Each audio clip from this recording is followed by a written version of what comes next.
আসসালামু আলাইকুম গাইস। আজকের থাম্বনেল থেকে তোমরা আশা করি এটাকে বুঝেই গেছো যে আজকের ভ্লগটা হতে চলেছে আমার বোনের বার্থডে ব্লগ। তো চলো এটাকে স্টার্ট করি। তো আমাকে সকাল সকাল উঠেই ফার্স্টে বানিয়ে দিতে হয়েছিল কিছু art and craft, because madam ji মানে আমাদের বার্থডে গার্লের ছিল, সেদিন তার বার্থডে।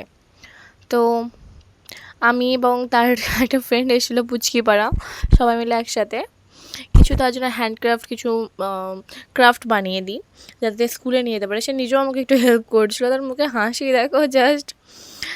বেচারার বার্থডের দিনও তার হ্যান্ডক্রাফটের এক্সাম, যদিও আমি বানিয়ে দিয়েছিলাম, তার কোনো মানে কষ্ট করতে হচ্ছিলো না যেহেতু তার একটা বড় দিদি আছে। তো যাই হোক, আমাদের বেলায় এইসব ছিল না। তো ইনি হলেন সেই মহারানী যে আজকে বার্থডে। তো চলো চলে দেখাই তার জন্য আমি কি আর্ট অ্যান্ড ক্রাফট তৈরি করে বানিয়েছিলাম। এই আমুল আইসক্রিমটা দেখেই বুঝতে পারছো এটা vanilla and strawberry flavour mix. Then আমি বানিয়েছিলাম এই ছোট্ট একটা clay flower and paper boat flower যাকে বলে। তো টোটাল আমি এই তিনটে হ্যান্ডক্রাফট জিনিস ওকে মেড করে দিয়েছিলাম। তারপর আমি রেডি হয়ে যাচ্ছিলাম। ওর বড় দিদি হওয়ার জন্য সমস্ত রকম দায়িত্ব সব আমার উপরেই ছিল যদিও। তো ফার্স্ট আমি রেডি হয়ে নিচ্ছিলাম তোমাদেরকে। ফাইনালি আমি রেডি হয়ে গিয়েছিলাম বেরিয়ে পড়ার জন্য আমার বোনের বার্থডে কেক আনার জন্য অ্যান্ড ওর জন্য কিছু সারপ্রাইজ নেওয়ার জন্য। তো চলো, একটু কিছু মেকআপ বাকি ছিলাম, আই মিন লিপ বাম লাগানো বাকি ছিল। তো ওটাও আমি লাস্টে লাগিয়ে নিলাম। তোমাদের সামনে গেট রেডি উইথ মি একটা ছোটোখাটো ডেমো ভিডিও যাকে বলে আমি তৈরি করেছিলাম বলতে গেলে এটা। তো ফাইনালি এত সাজুগুজুর পর আমি রেডি, অ্যান্ড যার বার্থডে সে আজকে আমার পিছনে তোমরা দেখতেই পাচ্ছ, সে ফোন ঘাঁটতে ব্যস্ত। তো লাস্টে okay hello tata bye bye করার পর ওর বার্থডে কেক আনতে বেরিয়ে পড়লাম। আমি একা ছিলাম না, আমার সাথে ছিল আমার বেস্ট ফ্রেন্ড, আমার জানের দোস্ত। তো ফাইনালি দুজনে দেখতে দেখতে হাঁটতে হাঁটতে বেরিয়ে পড়লাম এত কড়া রোদে দুটো ছাতা নিয়ে। অ্যান্ড সেদিন আমার ভাগ্যটা এতটাই খারাপ ছিল, আমাদের বাসটাও মিস হয়ে গিয়েছিলো। দেন আমরা অনেক কষ্টে বাস পাই, অ্যান্ড বাসটা ছিল প্রচণ্ড ভিড়, পুরো হেলে দুলে ভিড়ের ভারটাইল। বাট একটা খুব ভালো ছিল যে আমরা সিট পেয়ে গিয়েছিলাম বাসে, দুজনে হাসতে হাসতে খুব আরামসে চলে গিয়েছিলাম। তারপর আমরা ডাইরেক্ট নেমেছিলাম আরামবাগ ভিশালের সামনে, যেটা গৌরহাটি মোড়ের কাছে, তোমরা সবাই জানো আশা করি। তো মলের সামনেই ছিল ফুচকা স্টল, আর ফুচকা দেখা মানেই তো তোমরা জানো যে ফুচকা আমার কতটা ফেভারিট। তো আমি আমার বেস্ট ফ্রেন্ড ফুচকা দেখা মাত্রই ফুচকা স্টলে দাঁড়িয়ে পড়ি, ভাই আগে খাওয়া দাওয়া তারপর কাজ বাজ জিনিস নেওয়া হবে।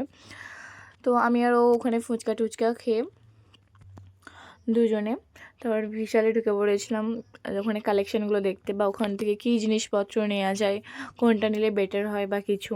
তো ফার্স্ট আমি আমার বুনির ছেড়ে আমি আমার নিজের জন্য দেখছিলাম, এত বড় বদমাশ আমি। তো সেরকম খুব একটা ভালো লাগেনি, বাট টুকটাক জিনিসগুলো ভালো লাগছিলো, যদিও আমার মাথা থেকে এটা বেরিয়েই গিয়েছিলো যে আমি কাজ। তো ওখানে আমাদের সেশনটা থেকে বেরিয়ে শেষমেশ আমরা গিয়েছিলাম বাচ্চাদের স্টোরে। তো ওখানে ড্রেস আপগুলো দেখছিলাম। তারপর আমার আব্বু আমাকে কল করে বলে যে আব্বু নাকি একটা ড্রেস নিয়ে এসেছিল আমার বোনের জন্য। তো আমাকে আর সেখান থেকে আলাদা করে ওর জন্য ড্রেস নিতে হলো না, যদিও আমি কালেকশানগুলো দেখছিলাম যে ওখানে কেমন কী কালেকশান আছে, ভালো লাগলে সেরকম নিতাম। বাট আব্বু বারণ করলো তাই আর নিলাম না। তো ওখানে গিয়ে আমার বেস্টির নিজের জন্য একটু বক্স দেখছিল, টিফিন বক্স, কোনটা কি ভালো হয় না হয়, মানে ওর বাচ্চাদের মতো কালেকশানগুলো একটু দেখো চুজ করা। তো আমি ওখানে নিয়েছিলাম কিছু চকলেটস ওর বার্থডের জন্য, অনেকগুলো চকলেটস নিয়েছিলাম। চকলেটের ক্ষেত্রে কোনটা ছেড়ে কোনটা নেবো আমার কনফিউশন, আমি এত ভুগি। তো ফাইনালি আমি অনেকগুলো চকলেট নেওয়ার পর আমি আমার বেস্ট ফ্রেন্ড একটু মিরর সেলফি তুলি, যদি আমাকে একটু বেশি মোটা লাগছে। তো বিশাল থেকে বেরোনোর পর আমরা গিয়েছিলাম ডাইরেক্ট মিয়ামেরো কেক স্টোর, যেখান থেকে আমি আমার বোনের বার্থডে কেক নেবো বলে ভেবে রেখেছিলাম। তো ফার্স্টে আমরা ওখানে চলে যাই, দেন আমি ওখান থেকে মাকে ভিডিও কল করেছিলাম, সেই এটা নেওয়া হয়নি। তো ফাইনালি আমরা কেক বাই করি, দেন ওখান থেকে বেরিয়ে পড়ি চুপচাপ। সেই দিনে আবার মানে আমাদের ভোট যেহেতু সামনে, সেদিনে খুব বড্ড মিছিল বেরিয়েছিল, বিজেপি মিছিল, তোমরা দেখতেই পাচ্ছ ভীষণ ভিড়। সেদিনে বাসও খুব কম চলছিল, যার জন্য আমরা ফার্স্ট বাসটা মিস করেছিলাম, তার সাথে বাস খুব কমও ছিল, নাহলে তার সেকেন্ড বাসটা ছিল না আর কি। তো তারপর আমাদের খুব খিদে লেগে গেছিলো, আমাদের বাইরে বেরোনো মানেই তো আমাদের খিদেটা একটু বেশি পেয়ে যায়, এত গরমে প্রচণ্ড বেরিয়ে পড়লাম বাসে বাড়ি যাওয়ার জন্য। এটা লাস্ট বাস ছিল, বিকজ সেদিনে বাসও খুব কম ছিল, তোমাদেরকে আমি আগেও বলেছি। তো বাসে এত ভিড়, ওকে আমি জানলার ধারে কেকটা রাখতে দিই, বিকজ আমার থেকে আমার ওকে ভরসা বেশি। বিকজ আমার হাতে সব কিছু নষ্ট হয়ে যায়, বেশিরভাগ হয় পড়ে যাবে। আমরা নেমে দেখি আমাদের ফেভারিট কাকুর ফুচকা স্টল। তো আমরা আবার ফুচকা খেয়ে ফেলি। বাড়ি আসতে প্রায় রাতই হয়ে গিয়েছিলো, মিনিমাম 7:30 6:30 এরকম বেজে গিয়েছিলো। তো এসে মা চকলেটগুলো রেডি করছিলো। দেখি মা চকলেটগুলো রেডি করছিল আস্তে আস্তে, বিকজ আগে থেকে রেডি করে রাখছিলাম যাতে লাস্টে অসুবিধা না হয়। তো বাড়ি ফিরে আসার পর হালকা করে একটু ডেকোরেশন করছিলাম, যাতে একটু ওই আমাকে বলেছিল তোর বার্থডে ওই কিডসগুলো দিয়ে তুই আমার একটু ডেকোরেশন করে দিস। তো আমাকে আমার ভাবি অনেকটাই হেল্প করছিল। তো এই ছিল মিয়ামার থেকে নেওয়া কেকটা, যেখানে লেখা ছিল আমার বোনের নাম। তো যাই হোক, তো ফাইনালি সব কিছু রেডি। সিম্পলভাবেই বার্থডেটা একটু সেলিব্রেট করা হয়েছিলো, বিকজ দুদিন ধরে আমার ভীষণ জ্বর ছিল। আমি যেটুকু পেরেছি সেটুকু ট্রাই করেছি বা করার চেষ্টা করেছি। ওর বার্থডে কেকের সমস্ত ক্যান্ডেলগুলো জ্বালিয়ে দেওয়ার পর একটু ওর মুখে স্মাইলটা দেখো, সবাই একটু উইশ করো ওর জন্য, যেন জীবন অনেক বড় হয় আর হয়। তো আমিও লাস্টে একটুখানি ওর সাথে হ্যাঁ হ্যাঁ হেই করছিলাম একটু। যাই হোক, যদিও আমার সাথে ওর টম অ্যান্ড জেরির সম্পর্ক। তো ওকে শুনে খুব কিউট লাগছিল, মানে ও নিজেই রেডি হয়েছিল। আমি ভেবেছিলাম আমি ওকে বাড়ি এসে সাজাবো, বাট দেখছি ও নিজেই সেজে গুজে এসে বসে আছে।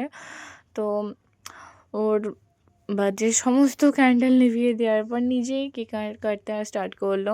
ওর পাশে যে ছিল সে ওর বন্ধু হয়, ওর ফেভারিট একটা বন্ধু।